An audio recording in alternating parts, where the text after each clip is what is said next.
કરીએ તો અમરેલી જિલ્લામાં ભારે વરસાદ પડતા રાજુલાના ચાંચર બંદર પટવા વચ્ચે સમઢિયાળા બંધારાનું પાણી આવતા મહિલાને ડિલિવરી માટે લઈ જવામાં મુશ્કેલી સર્જાઈ હતી। મહિલાને અસહ્ય પીડા થતા જેસીબીની મદદથી પાણીના પૂર વચ્ચેથી બહાર કાઢી 108માં રાજુલા હોસ્પિટલ પહોંચાડી હતી। અહીં મહિલાની સફળ ડિલિવરી થઈ અને પુત્રનો જન્મ થયો। ચાંચર બંદર જવાનો માર્ગ બંધ, બંધારાના પાણી ફરી વળવાના કારણે ગ્રામ્ય વિસ્તારનો માર્ગ બંધ થયો છે। તો અનરાધાર વરસાદ વરસ્યો છે ત્યારે ચાંચર બંદર જવાનો માર્ગ બંધ થઈ જતા લોકોને ભારે મુશ્કેલીનો સામનો કરવો પડી રહ્યો છે।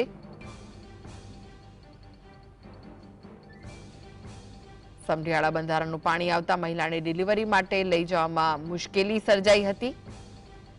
મહિલાને અસહ્ય પીડા થતા જેસીબીની મદદથી પાણીના પૂર વચ્ચેથી બહાર કાઢી 108માં રાજુલા હોસ્પિટલ પહોંચાડી હતી।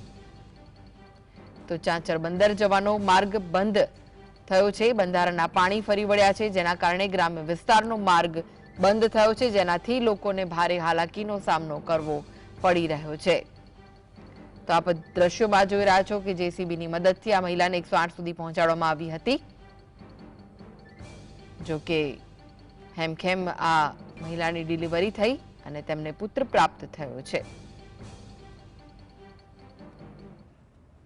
તો દ્રશ્યોમાં જોઈ રહ્યા છો ચાંચર બંદરના આ દ્રશ્યો છે જ્યાં ભારે વરસાદથી પાણી ફરી વળ્યા હતા।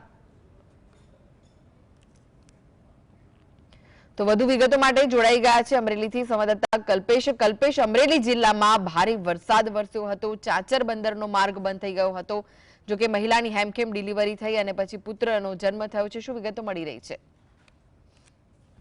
ચોક્કસથી જણાવી દઉં કે આજે વહેલી સવારથી આમ તો કાલ રાતથી તે ભારે વરસાદ અમરેલી જિલ્લામાં પડી રહ્યો છે। ખાસ કરીને અમરેલી જિલ્લાના જે રાજુલા જાફરાબાદ જે પંથક છે તેમાં ધોધમાર વરસાદ જોવા મળી રહ્યો છે। જાફરાબાદના જે ગ્રામ્ય વિસ્તારો છે તેમાં નદી નાળા છલકાવાની ઘટના સામે આવી રહી છે। ખાસ કરીને રોડ રસ્તાઓ પણ બંધ હાલતમાં જોવા મળી રહ્યા છે, ત્યારે લોકોને ભારે મુશ્કેલીનો સામનો પડી રહ્યો છે। ત્યારે રાજુલાનું જે સમઢિયાળા બંધારાનું જે પાણી છે તે રોડ રસ્તા ઉપર ફરી વળતા એક જે સંગર્ભા જે મહિલા હતી જેસીબી વડે લઈ જવામાં આવી હતી, તેમની ડિલિવરી હોસ્પિટલમાં હેમખેમ કરવામાં આવી હતી।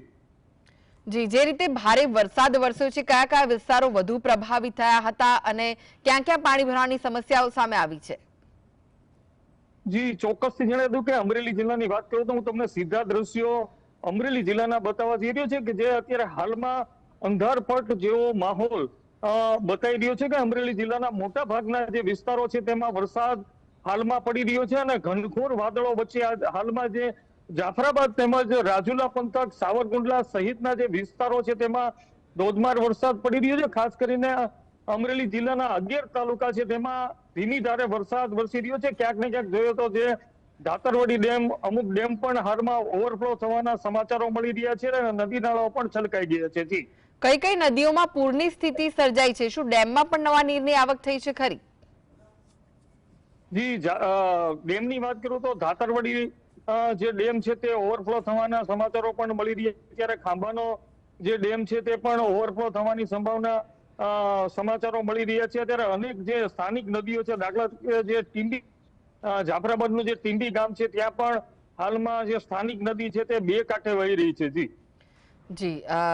કઈ ખેડૂતોને કેટલું નુકસાન થયું છે? કારણ કે લોકો તો મુશ્કેલીનો સામનો કરી જ રહ્યા છે ભારે વરસાદના કારણે, પરંતુ ખેતી પાકને કેટલું નુકસાન થયું છે અને કયા કયા પાકને નુકસાન થયું છે?